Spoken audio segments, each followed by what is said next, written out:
everyone, my name is Ritu. I'm 35 years old and I'm here to share some of the thoughts or some of the things that I have learned. One of the things that was kind of in my mind lately, it's been a good like a month or two that was in my mind, was like how social media or media in general is helping all of us sort of like live the same life. There was a phase, there's still a phase where everybody is buying the same couch, everybody is buying the same bed, everybody's wearing the same clothes, everybody's doing the same makeup, and everybody's basically looking the same, living the same life, wanting the same things, desiring the same things. So there are a lot of like things that are just kind of like noticing that there's a pattern on it.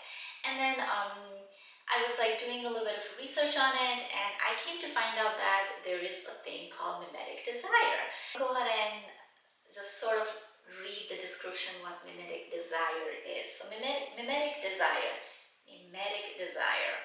Mimetic desire is the psychological and sociological concept that human desires are not original or innate, but are instead copied from other people. Now, that's something to really think about, right? Like the things that you want to do, the things that you see constantly being put in front of your face, whether that is through social media, whether that is through influencer, whether that is through the movies or whatever, like the viral trend or whatever. These are just kind of like put into place to influence us, more or less, right? So mimetic desires is basically saying like the things that you want to do are not really coming from you, but rather than coming from other people.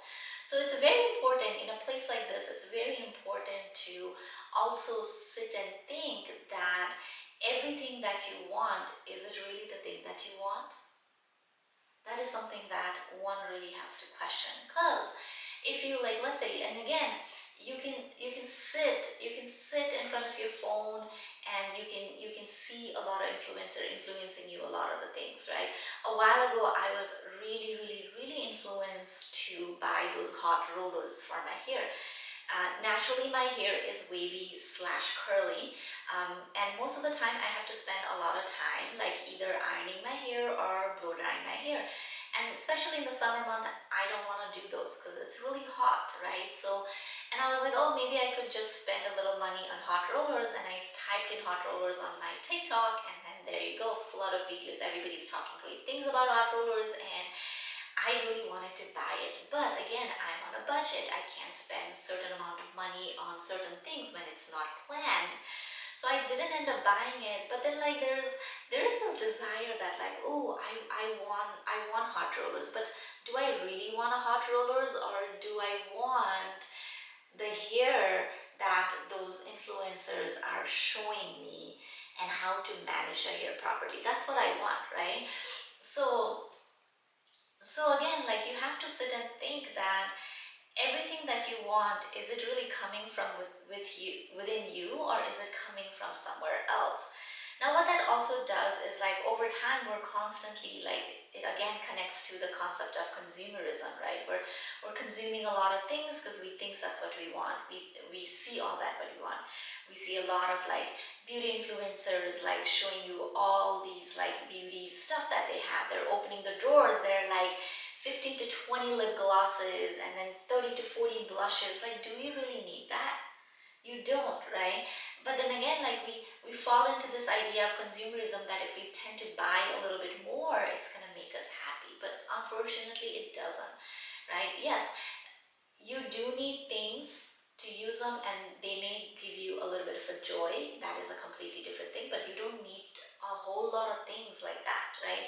So something that I, in my own mind, like to just kind of like filter out if these desires are coming from you or these desires are forced upon you. Something to really kind of like filter that out is to like just really see and think, or like really use this concept called core values. What are your core values in your life, right? So let's say, for example, okay, one of my core values is being able to choose my own path in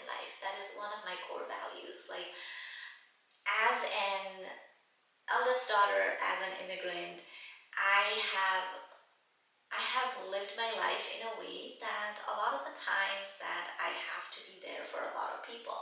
And what that also does is when you are just kind of like the eldest of the eldest in an immigrant family, then your life somehow bends towards caring for all the other people that are in your surrounding, which is totally okay. But that also does something is that you sort of lose your own identity and you make caring for others your biggest identity of all.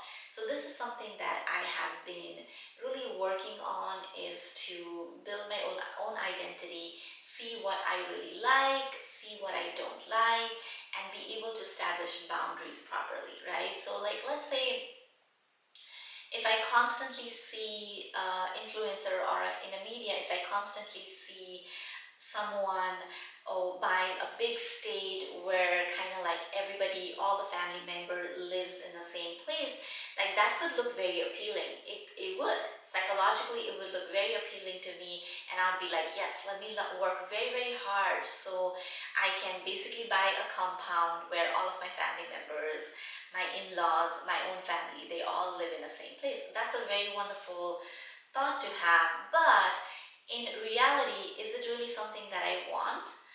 Probably not, even though it sounds good, and if I constantly keep watching those things, it's going to influence me that I would really want that thing. But deep down, I wouldn't, because again, living everybody in the same place, that means I need to have a very strong boundary for me to say yes to the things that I want to say yes, and no to the things that I want to say no to without hurting anyone's feeling, right? This mimetic desire that we want to be aware whether we are doing things because we are being influenced by other, or these desires are placed upon by others or not, is to really sit and think what your core values are. Now, we will talk more about core values in our next video, but this is what I wanted to share with you guys. So thank you so much for watching. I will see you next time. Bye!